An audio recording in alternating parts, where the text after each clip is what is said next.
Hello dear students, मैं हूं मिथिलेश कुमार और आप सभी लोगों का स्वागत करता हूं उदित फार्मेसी के ऑनलाइन लर्निंग प्लेटफॉर्म पर। कैसे हैं आप सभी लोग? आशा करता हूं अच्छे होंगे, स्वस्थ होंगे और मस्त होंगे।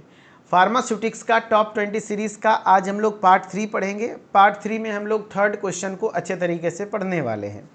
तीसरा क्वेश्चन क्या है, इसको थोड़ा सा ध्यान से सुनिएगा और समझिएगा। क्वेश्चन है डिफाइन पैकेजिंग। पैकेजिंग क्या होता है? Explain different types of packages, यानी अलग अलग प्रकार के पैकेजिंग को थोड़ा एक्सप्लेन करिए with example and give advantage and disadvantages of glass, plastic, metal, रबड़। मतलब कहने का अर्थ है कि आपके as a packaging material glass, plastic, metal, rubber ये सब यूज होता है। इसके क्या क्या एडवांटेज, डिसएडवांटेज, यानी एक क्वेश्चन में काफ़ी सारी चीज़ें हैं। सबसे पहली बात पैकेजिंग क्या है ये पूछ रहा है, फिर टाइप्स ऑफ पैकेजिंग पूछ रहा है, फिर अलग अलग जो पैकेजिंग मटेरियल्स है जैसे ग्लास, प्लास्टिक, मेटल, रबड़, इन सभी के एडवांटेज और डिसएडवांटेज के बारे में लिखने के लिए बोल रहा है। ऐसे क्वेश्चन अक्सर एग्जाम में आते हैं। हो सके आपसे एग्जाम में पैकेजिंग क्या है और डिफरेंट टाइप्स ऑफ पैकेजिंग पूछ दे, या फिर हो सके आपके different types of packaging material glass और प्लास्टिक पूछ दे, मेटल या रबर पूछ दे, या तो सिर्फ एक किसी का ग्लास का एडवांटेज डिसएडवांटेज पूछ दे। तो आपके एग्जाम में मैं यहाँ पर क्वेश्चन इस तरीके से डेवलप करता हूँ ताकि लगभग हर एक पार्ट यहाँ पे कवर हो जाए जो भी पैकेजिंग से रिलेटेड आपको पढ़ना है। ठीक है, लेकिन एग्जाम में आपको जरूरी नहीं कि इतने सारी चीज एक ही सवाल में आ जाए। ठीक है, क्योंकि मुझे एक सवाल के अंदर सारी चीज़ों को कवर करके रखना है ताकि आपको लगे कि हाँ भैया एक क्वेश्चन है और एक टॉपिक कवर हो गया। इस तरीके से करना है इसलिए। ठीक है, तो चलो शुरू करते हैं भैया। पैकेजिंग क्यों करते हैं बताओ भाई, सारे बच्चे बताओ यार क्या होता है पैकेजिंग। तो देखो पैकेजिंग का मतलब क्या होता है कि दवाओं को पैक करना, यानी कि कहीं ना कहीं उसको प्रोटेक्शन प्रोवाइड करना, उसकी ब्रांडिंग बेहतर करना और उसके साथ साथ उसकी लेवलिंग अच्छे से करना, और ऐसा पैकेजिंग करना जिससे कि दवा जो मैन्युफैक्चरर है से कंज्यूमर तक, यानी कि जो दवा बना रहा है और जब दवा खा रहा है, मैन्युफैक्चरर से कंज्यूमर तक दवा एज इट इज़ अच्छे से पहुंच जाए, इसीलिए पैकेजिंग करते हैं। तो सबसे पहले हम लोग पैकेजिंग पढ़ते हैं। क्या होता है पैकेजिंग, है कि नहीं? तो कह रहा है पैकेजिंग रेफर्स टू, सिंपली आप समझ सकते हो अपने भाषा में कि दवाओं को पैक करते हैं ना, इसी को पैकेजिंग कहते हैं। ठीक है, हाँ। अब कह रहा है packaging refers to the process of designing, evaluating and producing packages. Packaging can be described as coordinated system of the preparing good for transport, ताकि अच्छे से उसको ट्रांसपोर्ट कर सकें, warehouse, logistics, sale and use, यानी proper अंतिम use तक अच्छे से हो सके। ठीक है, कह रहा है पैकेजिंग से तात्पर्य पैकेजों के डिज़ाइन, मूल्यांकन और उत्पादन की प्रक्रिया से है। पैकेजिंग को परिवहन, भंडारण और आपके बिक्री, अंतिम उपयोग के लिए सामान तैयार करने की समन्वती प्रणाली से रूप में वर्णित किया जा सकता है। यानी पैकेजिंग सिंपली बात है आर्ट एंड डिज़ाइन है, जो कि आपको मैं बताता हूँ। पैकेजिंग एक आर्ट है जिसमें प्रोडक्ट को सेफ करने के लिए एक्चुअली पैकेजिंग की जाती है ताकि उसका ट्रांसपोर्टेशन बेहतर हो सके, वेयर हाउसिंग अच्छे से हो सके यानी उसको अच्छे से स्टोर कर सके, लॉजिस्टिक्स बढ़िया से हो यानी उसको यूज कर सके, बढ़िया से बेच सके अच्छे से, बिक्री अच्छे से हो सके, एंड यूज है ना, उसका अंतिम यूज अच्छे तरीके से हो सके, है ना। ठीक है, तो ये होता है पैकेजिंग। पैकेजिंग का डेफिनेशन है। अब हम लोग पढ़ते हैं टाइप्स ऑफ पैकेजिंग। पैकेजिंग के प्रकार कितने प्रकार से होते हैं? तो पैकेजिंग मुख्यतः 3 प्रकार के होते हैं। एक होता है primary packaging, secondary packaging, tertiary packaging. क्या क्या होता है सर, है ना? मेनली यहाँ से स्टार्ट होता है। देखो पैकेजिंग के 3 टाइप्स होते हैं, ध्यान से सुनना। अब यहाँ से मेन पार्ट स्टार्ट हो रहा है जो कि आपको समझ में आता है। हिंदी नहीं समझ में आ रहा, हटा दो, मेन पार्ट यहाँ से शुरू हो रहा है। पैकेजिंग के कितने टाइप्स होते हैं? 3 प्रकार के पैकेजिंग होते हैं। एक है प्राइमरी पैकेजिंग, है ना, दूसरा है सेकेंडरी पैकेजिंग, तीसरा है टर्सरी पैकेजिंग। अंतर क्या है तीनों में? तो देखो भाई ये डोजेस फॉर्म है। अगर डोज ऐसी पैकेजिंग जिसमें डोजेस फॉर्म पैकेजिंग मटेरियल के डायरेक्टली टच में हो, कांटेक्ट में हो, तो उसको प्राइमरी पैकेजिंग कहते हैं। जैसे इस तरीके से दवा ब्लिस्टर पैक जो दिख रहा है आपको, इसमें दवा कहीं ना कहीं पैकेजिंग मटेरियल के जिस भी चीज़ से पैकेज की गई है उसके डायरेक्टली कांटेक्ट में है, तो वो प्राइमरी पैकेजिंग हो गई। इसको ब्लिस्टर पैक कहते हैं। इस तरीके के पैकेजिंग को ब्लिस्टर पैक कहते हैं क्योंकि छोटे छोटे ब्लिस्टर्स बने हो ना, हाँ ब्लिस्टर पैक। अब बहुत सारे ब्लिस्टर पैक, जैसे मान लो ऐसे पैकेजिंग के ऊपर अब इसके ऊपर एक अलग से एक्स्ट्रा कार्टून लेयर चढ़ा दिया गया ताकि अच्छे से लेवलिंग कर सके, अच्छे से ब्रांडिंग हो सके। इसको हम लोग कह देते हैं सेकेंडरी पैकेजिंग। क्या कह देते हैं? Secondary packaging. एंड इसके ऊपर भी अच्छे से पैकेजिंग, काफ़ी सारे ऐसे ऐसे पैकेजेस को एक बड़े से कार्टून में डाल दिए तो उसको कहते हैं टर्सरी पैकेजिंग, उसको कहते हैं टर्सरी पैकेजिंग। ठीक है, चलिए अब हम लोग बात करते हैं क्या कि यहाँ पर कि भाई टाइप्स ऑफ पैकेजिंग में सबसे पहला है प्राइमरी पैकेजिंग। पहला क्या है? Primary packaging. Primary packaging is the first layer of packaging. Packaging का सबसे पहला लेयर होता है that directly contains the product, यानी डायरेक्टली जिसमें प्रोडक्ट होते हैं।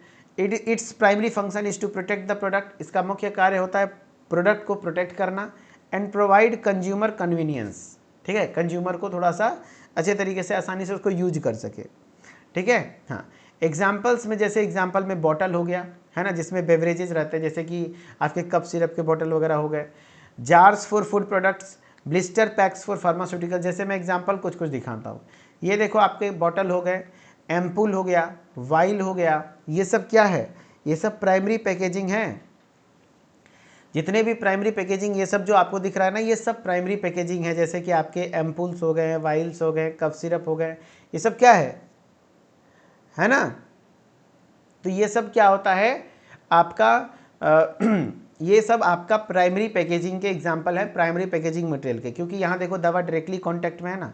वैसे आपके आते हैं ब्लिस्टर पैक्स, देखो इस तरीके से ब्लिस्टर पैक है, दवा डायरेक्टली टच में है, दवा डायरेक्टली कांटेक्ट में है, तो उसको हम लोग कहते हैं प्राइमरी पैकेजिंग।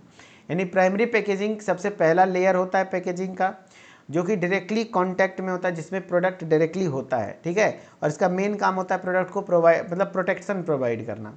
ठीक है, एम्पूल्स, वाइल्स, ब्लिस्टर पैक, स्ट्राइप्स पैकेजिंग। ये देखो स्ट्राइप्स पैकेजिंग, इस प्रकार के पैकेजिंग को कहते हैं। ठीक है, ये होते हैं आपके पैकेजिंग के प्रकार। अब वही चीज़ें हैं, देखो पैकेजिंग, प्राथमिक पैकेजिंग हिंदी में लिखा हुआ है प्राइमरी पैकेजिंग। प्राथमिक पैकेजिंग पैकेजिंग की पहली परत है जिससे वह सीधे उत्पाद होता है। ठीक है, इसका प्राथमिक कार्य उत्पाद की सुरक्षा करना और उपभोक्ता को सुविधा प्रदान करना है। उदाहरण के लिए पेय पदार्थों के लिए जो बोतलें होती है ना, हाँ। खाद्य पदार्थों के लिए जो जार होता है, फार्मास्यूटिकल के लिए जो ब्लिस्टर पैक होते हैं। ब्लिस्टर पैक देखो मैं दिखा रहा हूँ, ब्लिस्टर्स वगैरह इसको कहते हैं, इस तरीके के पैक को ब्लिस्टर पैक कहते हैं, है ना। और ये जो एम्पूल्स है, वाइल्स है, ये सब आपके लिए हेल्पफुल होता है ना। चलो, क्या बोल रहे हैं? अविनाश कह रहे सर ये हिंदी समझ नहीं आ रहा है, तो जो आप हिंदी बताते हैं वही हिंदी ऐड किए। सर ये हिंदी नहीं समझ में आ रहा है। अविनाश विश्वकर्मा जी, अब इसका एग्जैक्टली शुद्ध हिंदी तो वही है, ये आप लोगों के लिए एक्स्ट्रा मेहनत करके लाया गया है भाई। लेकिन आपको अगर हिंदी नहीं समझ में आता तो इंग्लिश में समझा तो रहा हूँ कि देखो भाई प्राइमरी पैकेजिंग क्या होता है, फर्स्ट पैकेजिंग है। दोनों समझने के लिए बोल कौन रहा है, बस वो सहारा लेने के लिए है। जो बच्चे का अंग्रेजी कमज़ोर है वो उससे सहायता लेता है। ठीक है, हाँ, कि ये पहला परत है जो कि प्रोडक्ट को सेफ रखने का काम करता है, प्रोडक्ट को प्रोटेक्ट करता है और कंज्यूमर के लिए आसान होता है। ठीक है, हाँ, इस टॉपिक को बिल्कुल बना के लिख सकते हैं, बिल्कुल आप अपने कॉन्सेप्ट को डेवलप कर लीजिए और अपनी लैंग्वेज में लिखिए, कोई दिक्कत नहीं है। अब सेकेंडरी पैकेजिंग क्या होते हैं सर? सेकेंडरी पैकेजिंग क्या होते हैं बताओ भाई? तो secondary packaging is the outer packaging. Yes, outer packaging है, जस्ट इसके आउटर पैकेजिंग है। देखो सेकेंडरी पैकेजिंग क्या होता है? आउटर पैकेजिंग है। प्राइमरी पैकेजिंग के ऊपर एक एडिशनल लेयर चढ़ाया जाता है ना। हाँ, जैसे आईपीएल वगैरह देखिए हो, आईपीएल का डब्बा देखना अलग से आता है ना। हाँ, तो secondary packaging is the outer packaging that holds together primary packages, जो कि प्राइमरी पैकेजिंग के होल्ड करते हुए आउटर लेयर होता है, जो कि स्टोरेज के लिए, ट्रांसपोर्टेशन के लिए और डिस्प्ले पर्पस, ताकि अच्छे से उसकी ब्रांडिंग हो सके, उसके बारे में लिखा जा सके, है ना। हाँ, it provides additional protection and branding opportunities. ये एडिशनल प्रोटेक्शन प्रोवाइड करता है, जाहिर सी बात है, एक अलग से लेयर देंगे तो प्रोटेक्शन होगा, और ब्रांडिंग अपॉर्चुनिटी, उस पर अच्छे से ब्रांडिंग की हुई होती है। Include cardboard boxes. द्वितीयक पैकेजिंग में क्या है? द्वितीयक पैकेजिंग बाहरी पैकेजिंग है जो भंडारण, परिवहन और प्रदर्शन उद्देश्य के लिए प्राथमिक पैकेज के साथ रखती है। ठीक है, यह अतिरिक्त सुरक्षा और ब्रांडिंग के अवसर प्रदान करता है। उदाहरण में जैसे कार्डबोर्ड बॉक्स वगैरह शामिल हो जाते हैं, जो अलग से इसमें एक बॉक्स है ना रहता है। चलो, अब है टर्सरी पैकेजिंग। टर्सरी पैकेजिंग क्या होते हैं सर? तो tertiary packaging is used for bulk handling. जब ज़्यादा मात्रा में वही ड्रग को कहीं ट्रांसपोर्ट करना है तो उसको कार्टून में डालते हैं ना, हाँ, उसको कहते हैं टर्सरी पैकेजिंग। तो टर्सरी पैकेजिंग में bulk handling and transportation of multiple units of primary and secondary packages. जब बहुत सारे प्राइमरी और सेकेंडरी पैकेजेज, जब बहुत सारे प्राइमरी और सेकेंडरी पैकेजेज को ट्रांसपोर्ट करना होता है बल्क में, तो हम उसको एक बड़े बड़े कार्टून में डालते हैं, उसको कहते हैं टर्सरी पैकेजिंग। ठीक है। Its primary function is to protect products during distribution and storage, यानी कि डिस्ट्रीब्यूशन के दौरान, स्टोरेज के दौरान प्रोडक्ट सेफ रहे। एग्जाम्पल में जैसे क्या कहते हैं, शिपिंग कंटेनर होते हैं, पैलेट्स होते हैं, कार्टून होते हैं, ये सब चीज़ें होती हैं। यानी कि तृतीयक आपके क्या कहते हैं जो पैकेजिंग और क्या कहते हैं क्या उपयोग प्राथमिक व द्वितीयक पैकेजों की कई इकाइयों के थोक हैंडलिंग और परिवहन के लिए किया जाता है। इसका प्राथमिक कार्य वितरण और भंडारण के दौरान उत्पादों की सुरक्षा करना है। उदाहरणों में जैसे पैलेट हो गया, नीलीदार शिपिंग कंटेनर हो गए, ये सब कंटेनर वगैरह हो जाते हैं, ये सब आते हैं।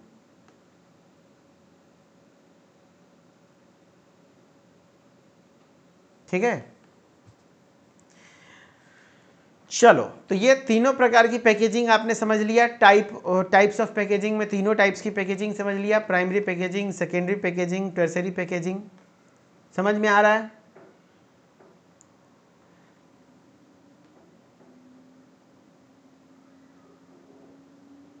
सारिफ कह रहा है प्रीति अपना इंस्टाग्राम आईडी दे दो, मैं रिपीट से पढ़ा दूंगा। अरे यार क्या यार तुम लोग, बुक से थोड़ा कंटेंट अलग है, टॉप 20 बुक में ऐसा ही कंटेंट होगा। चलो, लगभग बातें सेम है ना, और कुछ अलग नहीं है। चलो, टाइप्स ऑफ पैकेजिंग मटेरियल्स के बारे में पढ़ते हैं। जैसे आपके ग्लास होते हैं, अब पैकेजिंग मटेरियल्स पता है, कुछ दवाएं ग्लास के बोतल में पैक होती हैं, तो कुछ दवाएं मेटल में होती हैं, कुछ दवाएं प्लास्टिक में होती हैं, तो कुछ दवाएं रबड़ में होती हैं, फॉइल्स में होती हैं, तो कुछ दवाएं फाइब्रस मटेरियल्स में होती हैं। करेक्ट। तो चलो glass as a packaging material पढ़ते हैं पहले, है ना। सेकेंडरी के एग्जांपल्स कार्टून वगैरह होते हैं, कार्टून वगैरह, पेपर बॉक्स वगैरह, ये सब हो गए। ठीक है। मेनली आपको प्राइमरी के एग्जांपल याद रखना है, जैसे ampoule, while, bottle, blister pack, stripes packaging, ये सब प्राइमरी पैकेजिंग है जहाँ पे प्रोडक्ट डायरेक्टली कांटेक्ट में होते हैं। ठीक है।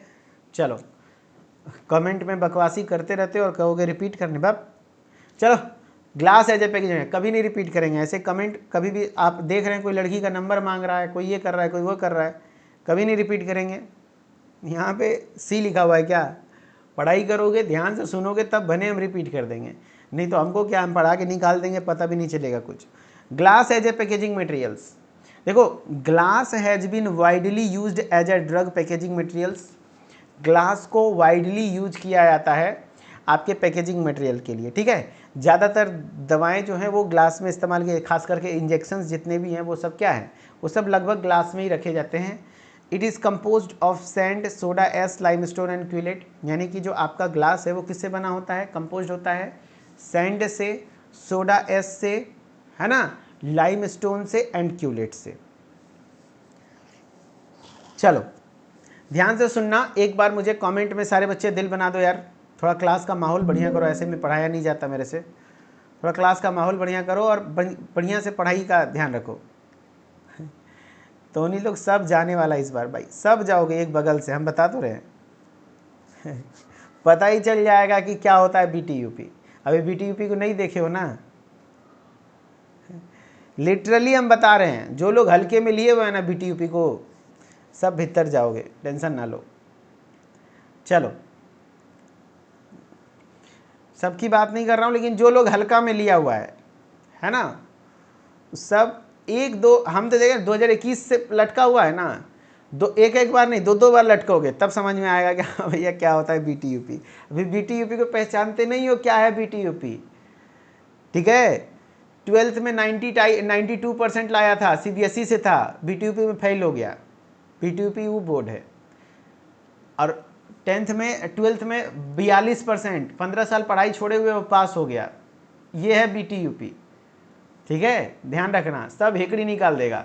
अगर पॉइंट टू पॉइंट नहीं समझ में आया और वो पूछो ऐसा क्यों हुआ कि 92% वाला फेल हो गया और 42% जो 10 साल छोड़ के 40-45% लाया था, सेकेंड डिवीजन पास हुआ था, वो भी पास हो गया। शांति से वो क्लास में सुना, चीज़ों को समझा और एग्जैक्टली थोड़ा थोड़ा पॉइंट मिलता जुलता लिखा वहाँ पर। और जो 92% वाला था उसको एडवांस होता है ना, हमको तो नॉलेज है, हम लिख लेंगे। वो अपने से बना के चक्कर में आलतू फालतू कुछ भी लिखोगे तो थोड़ी नंबर दे देगा भाई, पॉइंट से रिलेटेड लिखोगे। अब पैकेजिंग पूछा है तो पैकेजिंग के टाइप्स लिखोगे, आने के बाद वो खूब एकदम से पूरा है सर नहीं ऐसा हो नहीं सकता, मेरे इंटर में देखिए सर इतना नंबर है, मैट्रिक में इसमें कैसे फेल हो सकते हैं।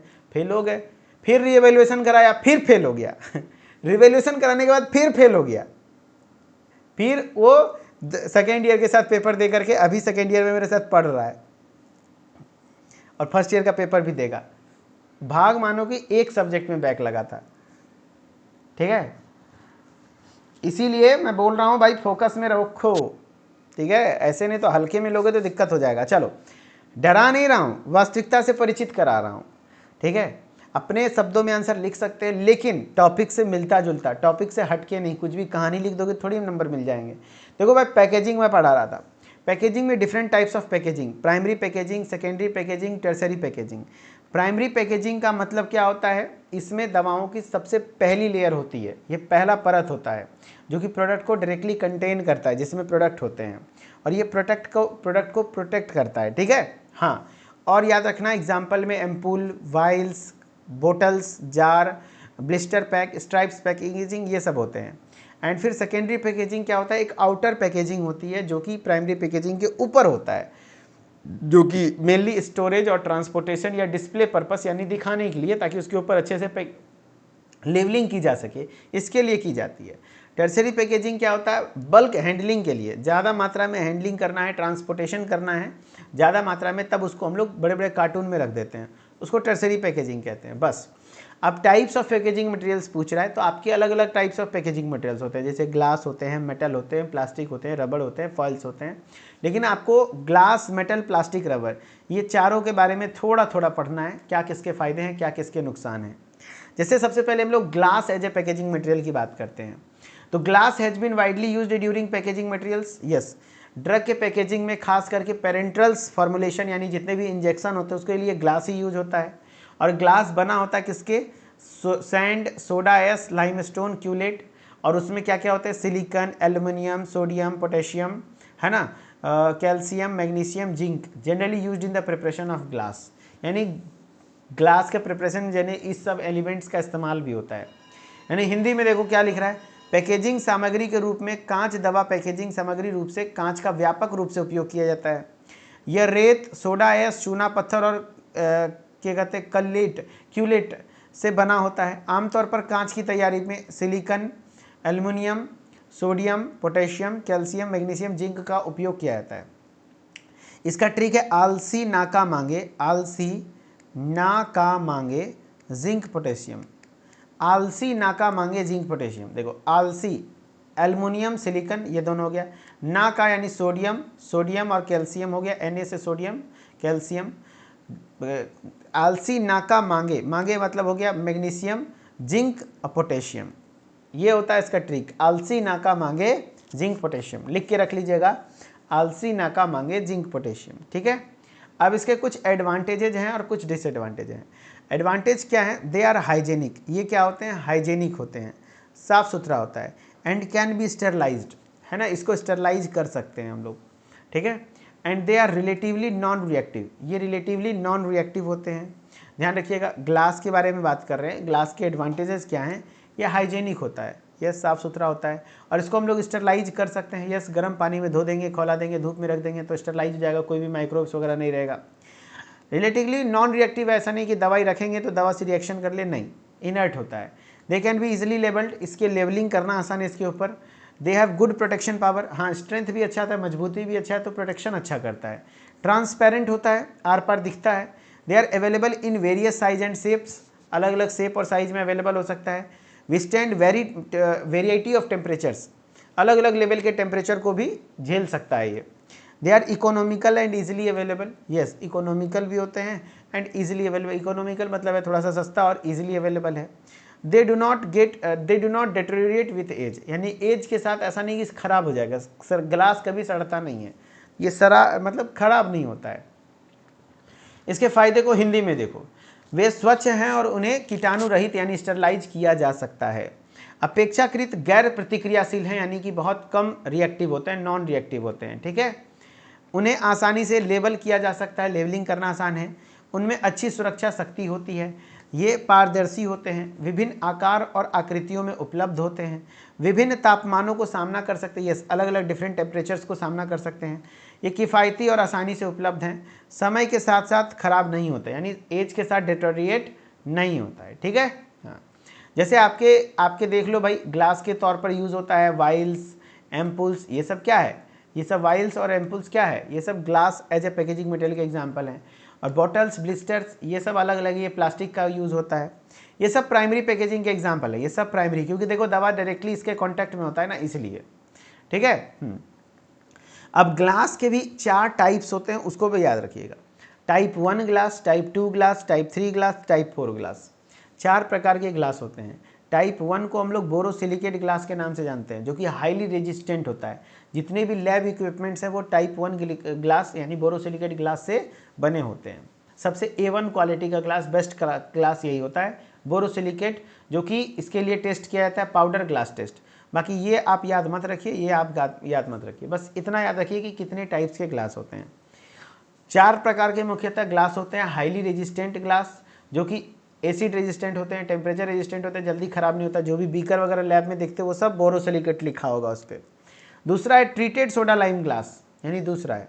तीसरा है सोडा लाइम ग्लास। चौथा है general purpose soda lime glass, जिसको नॉन पेरेंटल NP ग्लास भी कहते हैं, नॉन पेरेंटल ग्लास, यानी सबसे खराब क्वालिटी का ग्लास होता है चौथा नंबर। इसको याद रखने का तरीका है कि पहला जो आपका टाइप 1 है वो बोरोसिलिकेट है, टाइप 2 ट्रीटेड है, टाइप 3 सोडा लाइम ग्लास है, type 4 general purpose soda lime glass है। तो टाइप 1 यानी कि जब पहली वाली आपको मिलती है तो थोड़ा बोरिंग होती है ना, पहली वाली बड़ी बोरिंग होती है, ऐसे याद रख लो, पहली वाली बड़ी बोरिंग होती है, यानी बोरोसिलिकेट ग्लास। दूसरी वाली बहुत टर्टर करती है, दूसरी वाली बहुत टर्टर करती है, तो ट्रीटेड सोडा लाइम ग्लास। तीसरी वाली सब टर्टरी निकाल देती है, तीसरी वाली आते ही सब टर्टरी निकाल देती है, यानी टर्टरी खत्म, है ना। उसके बाद बचा क्या, सोडा लाइम ग्लास, बस सोडा लाइम ग्लास। टाइप 4 में तो बात ही खत्म कर दो, जनरल पर्पस हो जाता है, फिर general purpose soda lime glass, जिसको नॉन पेरेंटल ग्लास कहते हैं, टाइप 4 इसको कहते हैं। एंड याद रखना, सबके लिए जो टेस्ट होता है वो पाउडर ग्लास टेस्ट होता है, बस एक है जो वाटर अटैक टेस्ट होता है, जो ज़्यादा टटर करेगा उस पर क्या चीज़ का अटैक करेंगे, वाटर अटैक करेंगे, तो याद रख लेना वाटर अटैक टेस्ट किया जाता है। ठीक है, हाँ। अब इसके कुछ डिसएडवांटेजेस भी हैं ग्लास के डिसएडवांटेजेस क्या हैं। इट इज़ रिलेटिवली हैवी, हाँ ये थोड़ा सा हैवी होता है, वजनदार होता है। Glass is fragile so easily broken, glass थोड़ा फ्रेगाइल होता है, यानी कि भंगुर होता है, अगर थोड़ा सा भी टूट गिर गया, हाथ से छूट जाएगा तो टूट जाएगा। Photosensitive drug can not be protected in the transparent glass container, हाँ यहाँ से सवाल अक्सर बनते हैं। बताओ भाई, फोटोसेंसिटिव ड्रग यानी ऐसे ड्रग जो कि लाइट पड़ने पर ख़राब हो सकते हैं, उसको हम लोग ट्रांसपेरेंट ग्लास कंटेनर में रख सकते हैं क्या, नहीं। अगर मान लो ट्रांसपेरेंट है, वाइट वाला है, उसमें रख दिए दवा और उस पर डायरेक्टली लाइट पड़ा और वो दवा फोटोसेंसिटिव यानी लाइट सेंसिटिव, तो क्या वो लाइट से ख़राब हो जाएगा ना, हाँ। तो वैसे ड्रग के लिए हम लोग यूज़ करते हैं एम्बर कलर। जैसे एम्बर कलर, ये देखो, ये ब्राउन वाले कलर को एम्बर कलर, देखना कुछ दवा होते हैं ट्रांसपेरेंट, कुछ दवा होती है एम्बर कलर। तो एम्बर कलर में ऐसे दवा रखी जाती हैं जो फोटो सेंसिटिव होती हैं। तो पूछा गया था एक बार सवाल, बताओ भाई फोटो सेंसिटिव ड्रग को किस कलर के कंटेनर में रखते हैं, तो एक्चुअली ये ब्राउन कलर के लिए शब्द दिया जाता है एम्बर कलर, ये फोटो सेंसिटिव होती है, जो कि एम्बर कलर कंटेनर यूज़ किया जाता है। ठीक है, यानी photo sensitive drug can not be protected in the transparent glass container, only amber coloured glass can protect photo sensitive drugs. सिर्फ एम्बर कलर यानी ब्राउन कलर वाला कंटेनर ही फोटो सेंसिटिव ड्रग को प्रोटेक्ट कर सकता है। Once broken it can not be joint back, एक बार अगर टूट गया तो इसको वापस से ज्वाइन नहीं किया जा सकता है। ठीक है, only amber colour glass can protect photo sensitive drugs and एक बार टूट गया तो इसको ज्वाइन नहीं किया जा सकता है बैक। ये हैं आपके ग्लास के नुकसान। ये अपेक्षाकृत भारी होते हैं ग्लास, कांच नाजुक होता है इसलिए आसानी से टूट जाता है, प्रकाश संवेदनशील दवा को पारदर्शी कांच के कंटेनर में सुरक्षित नहीं रख सकता है, केवल एम्बर रंग का कांच ही प्रकाश संवेदनशील दवाओं को सुरक्षित रख सकता है, एक बार टूट जाने के बाद वापस नहीं जोड़ा जा सकता। ये कुछ डिसएडवांटेज हैं ग्लास के। अब as a plastic as a packaging material देख लो क्या होता है। अगर मैं plastic as a packaging material की बात करूँ तो कुछ ड्रग हैं जो कि प्लास्टिक है ना, प्लास्टिक के तौर पर भी, प्लास्टिक से बने जो कंटेनर होते हैं उसमें रखे जाते हैं। Plastic packaging means all plastic containing materials which can be used for container protection, handling, delivery and presentation of other products from raw materials to proceed good for from the producer to user. सिर्फ English लिखा हुआ है, कुछ नहीं है। कह रहे देखो क्या है, प्लास्टिक पैकेजिंग का मतलब है कि प्लास्टिक युक्त सभी सामग्री जिसका उपयोग कच्चे माल से लेकर के प्रसंस्कृत वस्तुओं तक, यानी कि जो भी आपके plastic as a packaging material में प्लास्टिक से बने हुए कंटेनर होते हैं जिसमें प्रोडक्ट को कंटेन किया जाता है। आप एक लाइन लिख देना, काम बन जाएगा। इसके फायदे नुकसान बता देता है। उत्पादक से लेकर के उपयोगकर्ता और उपभोक्ता तक अन्य उत्पादों के रोकथाम, सुरक्षा, हैंडलिंग, वितरण, प्रस्तुति के लिए किया जा सकता है। यानी प्रॉपर हर चीज़ के लिए, अच्छे से ट्रांसपोर्टेशन के लिए, मैन्युफैक्चरर से जो कंज्यूमर है वहाँ तक के लिए यूज करना है। एडवांटेजेस क्या क्या है इसके? हाँ, सस्ता होता है, लो इन कॉस्ट, कम लागत में, लाइट इन वेट, हल्के वजन का होता है, ड्यूरेबल होता है, टिकाऊ होता है, अनब्रेकेबल यानी ना टूटने वाला, प्लीजेंट टू टच यानी स्पर्श में अच्छा, और फ्लेक्सिबल यानी लचीला होता है, ईजी ऑफ ट्रांसपोर्टेशन यानी परिवहन में आसान होता है, गुड प्रोटेक्शन पावर यानी अच्छी सुरक्षा क्षमता देखने को मिलता है। लीक प्रूफ होता है, प्लास्टिक जल्दी लीक नहीं करता है, लीक प्रूफ होता है, ऑर्डरलेस होता है, बिना गंध वाला होता है, एबल टू रिटेन शेप यानी अपना शेप वापस से रिटेन कर सकता है, आकार बनाए रखने में सक्षम है, ऐसा नहीं इसका आकार बिगड़ जाएगा।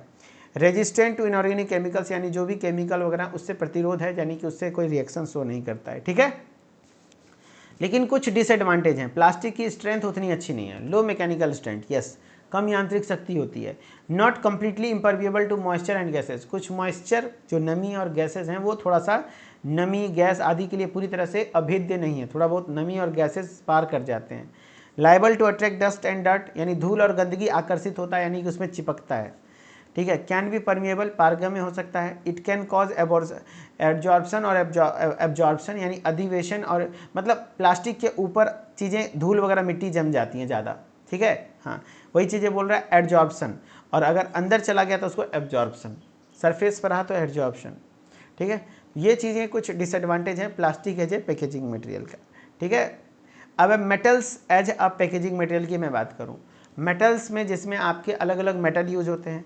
Metal containers are used for canning, mainly canning के लिए इस्तेमाल होता है। कैनिंग क्या होता है सर? कैन पियो, कैन जैसे स्प्राइट का कैन आता है, कोक का कैन वगैरह आता है, वो टेम्पर एविडेंट होता है, यानी उसको एक बार भी अगर उसका सील खुलेगा तो आपको पता चल जाएगा कि सील खुला है, सील लगता नहीं है। Just like that they are solely for medicinal product for non parenteral administration, खास करके नॉन पेरेंटल यानी इंजेक्शन से हट के क्रीम पेस्ट वगैरह के लिए मेनली इस्तेमाल होता है ये metal.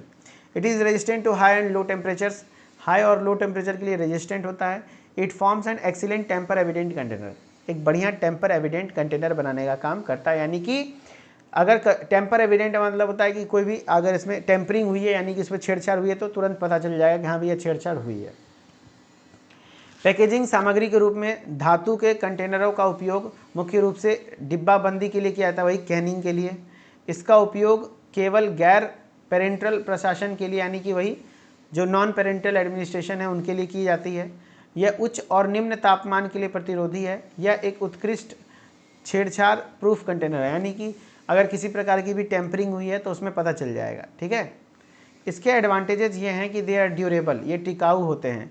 They do not allow light moisture gas pass through them, यानी इसमें से ना लाइट पास हो सकता है ना मॉइस्चर, यानी प्रोडक्ट अंदर में सेफ रहता है। यह प्रकाश, नमी और गैसों के आने को अपने अंदर गुजरने नहीं देता है, जिससे अंदर के प्रोडक्ट सेफ रहते हैं। They are lighter in weight, ये वेट में लाइटर होते हैं ग्लास के कंपैरिजन में, कांच की तुलना में थोड़ा हल्के होते हैं। डिसएडवांटेज है कि दे आर कॉस्टली, ये थोड़ा महंगे होते हैं। They may cause adulteration by settling particles in the product, ये कण छोड़कर उत्पाद में मिलावट यानी एडल्ट्रेशन कर सकते हैं, ठीक है। अब अलग अलग मेटल्स यूज होते हैं, जैसे एल्युमिनियम यूज होता है as a packaging materials, tin, lead, सबसे ज़्यादा कॉमनली एल्युमिनियम ही यूज होता है। It is light yet strong in nature, हल्का भी है, वजन मतलब स्ट्रॉन्ग भी है। It provides barrier to light and chemical, light और केमिकल के लिए बैरियर देने का काम करता है। एंड दे आर इम्परमिएबल, ये इम्परमिएबल होते हैं। And easy to work with, काम करना इसके साथ आसान होता है। Tin containers preferred for food, tin किसके लिए होते हैं? फूड के लिए, फार्मास्यूटिकल्स के लिए। It is most chemically inert for all the metals, जितने भी मेटल्स होते हैं उनके लिए केमिकली इनर्ट होता है। लेड की मैं बात करूँ तो lowest cost from all the other metals, other materials के कंपैरिजन में ये थोड़ा सा लोएस्ट कॉस्ट का होता है। It is widely used for non food materials, इसमें कोई भी नॉन फूड मटेरियल रखा जाता है, यानी कि कोई भी फूड मटेरियल नहीं, खाने योग्य चीज़ नहीं है, नॉन फूड जो खाने वाली चीज़ नहीं, जैसे पैकेजिंग, इंक, पेंट वगैरह, इसको स्टोर किया जाता है इसमें। वही चीज़ें हिंदी में लिखी हुई है, आप पढ़ लीजिएगा, आराम से समझ जाइएगा, ठीक है। रबड़ as a packaging materials, it is an excellent material for forming seals, seal बनाने के लिए, यानी कि पूरे अच्छे से पैक करने के लिए, and used for form closure, closures बनाने के लिए, ढक्कन बनाने के लिए। अक्सर वाइल के ढक्कन देखिएगा रबड़ के बने होते हैं, यानी इससे इंजेक्शन खींचा जाता है, उसके बाद आप ऑटोमेटिक ये लॉक कर देता है। बस इतना ही। एडवांटेज क्या है, provide resistance against acid and alkalis, helps in better closure of products. And disadvantage है, can be oxidised by oils and solvents, oils और सॉल्वेंट से ऑक्सीडाइज्ड हो सकते हैं, ठीक है। हाँ, पैकेजिंग सामग्री के रूप में जो रबड़ है यह सील बनाने के लिए उत्कृष्ट सामग्री है, इसका उपयोग क्लोजर बनाने के लिए किया जाता है। लाभ है कि एसिड क्षार के खिलाफ प्रतिरोध प्रदान करता है, उत्पादों को बेहतर तरीके से बंद करने में मदद करता है। नुकसान है कि तेल, सॉल्वेंट और आदि द्वारा ऑक्सीकृत किया जा सकता है, जिससे थोड़ा सा दिक्कत आएगी, ठीक है। चलो, पैकेजिंग के सारे टाइप्स आपने पढ़ लिए, पैकेजिंग मटेरियल्स पढ़ लिए। अब कुछ क्वेश्चंस हैं, इन क्वेश्चंस के आंसर को करके दिखाइए।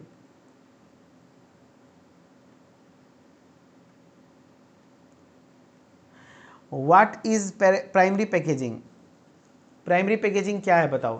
पैकेजिंग दैट इज डेकोरेटिव, नहीं, डेकोरेटिव पैकेजिंग नहीं। Packaging that is used for shipping, नहीं।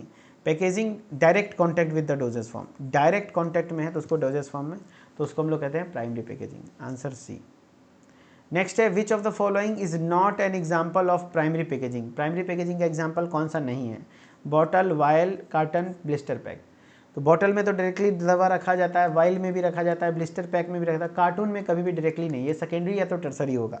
कार्टून सेकेंडरी में भी आ सकता है, टर्सरी में भी आ सकता है, आंसर सी।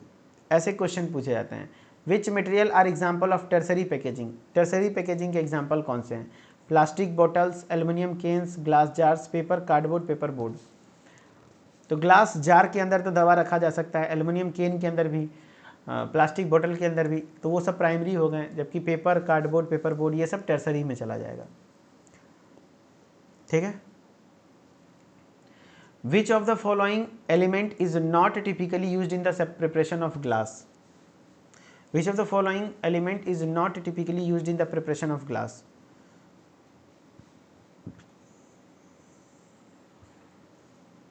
तो आंसर क्या हो जाएगा, सिलिकॉन, एल्युमिनियम, आयरन और calcium. Which of the following element is not typically used in the preparation of glass. Answer आ रहा है आप लोगों का कि याद करो कौन कौन सा यूज होता है, आलसी, ना, का, मांगे, जिंक, पोटेशियम, ठीक है। लेकिन ऐसे भी आप दिमाग लगाओगे तो आयरन, लोहा कभी भी इस्तेमाल होगा ग्लास के पैकेजिंग में, आंसर सी आप लोग कर भी रहे हो। बाकी ये सब आपके ग्लास के पैकेजिंग में इस्तेमाल होता है, ग्लास के प्रिपरेशन में इस्तेमाल होता है। नेक्स्ट है, what packaging material is suitable for storing photo sensitive pharmaceutical product. Photo sensitive pharmaceutical product यानी कि जो फोटो सेंसिटिव होते हैं, जैसे एम्बर कलर्ड में रखा जाता है ना, हाँ फोटो सेंसिटिव है, यानी कि जो लाइट सेंसिटिव है उनको किस में रखेंगे, ट्रांसपेरेंट में, नहीं ट्रांसपेरेंट में नहीं रखेंगे, answer B, ambered coloured glass container, answer B. बहुत अच्छा कर रहे हैं आप लोग, ambered colour container. Neutral glass, neutral कौन होगा, जो सबसे ज़्यादा रेजिस्टेंट होगा, हाईली रेजिस्टेंट, है ना, तो बोरोसिलिकेट ग्लास को कहते हैं। टाइप 1 को न्यूट्रल ग्लास या इनर्ट ग्लास भी कहते हैं, किसी से रिएक्शन वगैरह नहीं करता, सबसे बेस्ट होता है। टाइप 1 न्यूट्रल कहलाता है। टाइप 2 ग्लास, याद करो पहली वाली बोरोसिलिकेट, दूसरी वाली बहुत टर्टर करती थी, तो उसमें ट्रीटेड वर्ड लगा रहेगा।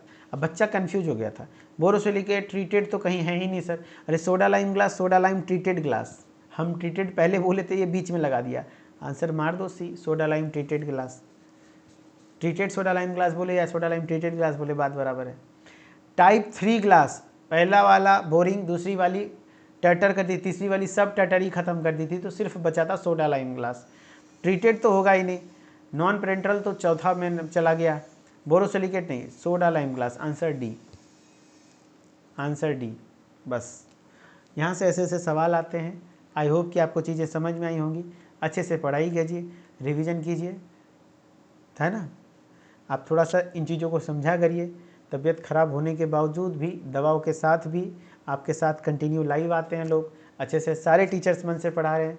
सो प्लीज़ स्टडी पर ध्यान दीजिए, पढ़ाई पर ध्यान दीजिए, क्लास के माहौल को ऑलवेज अच्छा बनाने का प्रयास कीजिए, ताकि एजुकेटर का मन आपको करे, या आपको कोई भी एजुकेटर हो, एक बार नहीं 2 बार बताए, 2 बार नहीं 3 बार बताए, मन से बताए, ये तभी डिपेंड हो। और ख़ास करके मेरी क्लास में माहौल ख़राब करेंगे, इससे आपका नुकसान होगा, मेरा कोई दिक्कत नहीं होगा, ठीक है। क्लास के माहौल को ऑलवेज बेहतर बना के रखिए। कुछ बच्चे हैं जो कि थोड़ा सा हो रहे हैं, जिसकी वजह से सभी बच्चों को नुकसान होना पड़ता है, लेकिन ओवरऑल मैंने फिर भी समझा दिया, पढ़ा दिया। लेकिन भाई अगली क्लास से ध्यान रखना, अदरवाइज़ फिर मैं चैट ऑफ कर दूंगा, शांति से किसी की नहीं सुनूंगा, अपना पढ़ाता रहूँगा और क्वेश्चन करवा दूंगा बस, ठीक है ना। क्लास की माहौल को अच्छा रखिए, ऑलवेज पॉजिटिव, बी पॉजिटिव। कभी भी कोई नेगेटिव चीज़ हो, नेगेटिव लोगों से दूर रहिए, जो कहे कि पास नहीं हो सकते हैं, फेल हो जाओगे, या फिर मतलब निगेटिविटी, जो भी आप निगेटिव पर्सन है ना, मन में निगेटिविटी बहुत सारा आता है, उन निगेटिव थॉट्स को हटाइए, ऑलवेज पॉजिटिव। हो जाएगा भाई, हम करेंगे, जब मिले जैसा मिले करेंगे हम, बस ऐसा रखना है अप्रोच।